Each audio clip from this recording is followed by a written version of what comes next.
வணக்கம் மக்களே, welcome to universe voice Tamil. இன்று நாம் காண இருப்பது தினம் ஒரு விடுகதை. நமது பெரியோர்கள் நம்மை சிந்திக்க வைப்பதற்காக, நமது அறிவுத்திறனை மேம்படுத்திக் கொள்வதற்காக சில எளிமையான விடுகதைகளை சொல்லிவிட்டு நம்மிடம் காத்திருந்து பதில் கேட்பார்கள்.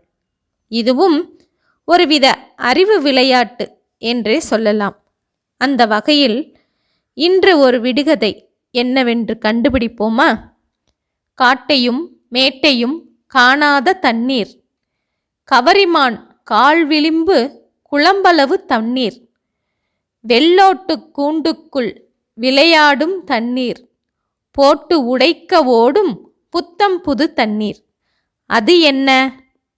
அது என்னவென்றால் தேங்காய் என்பதுதான் பதில்.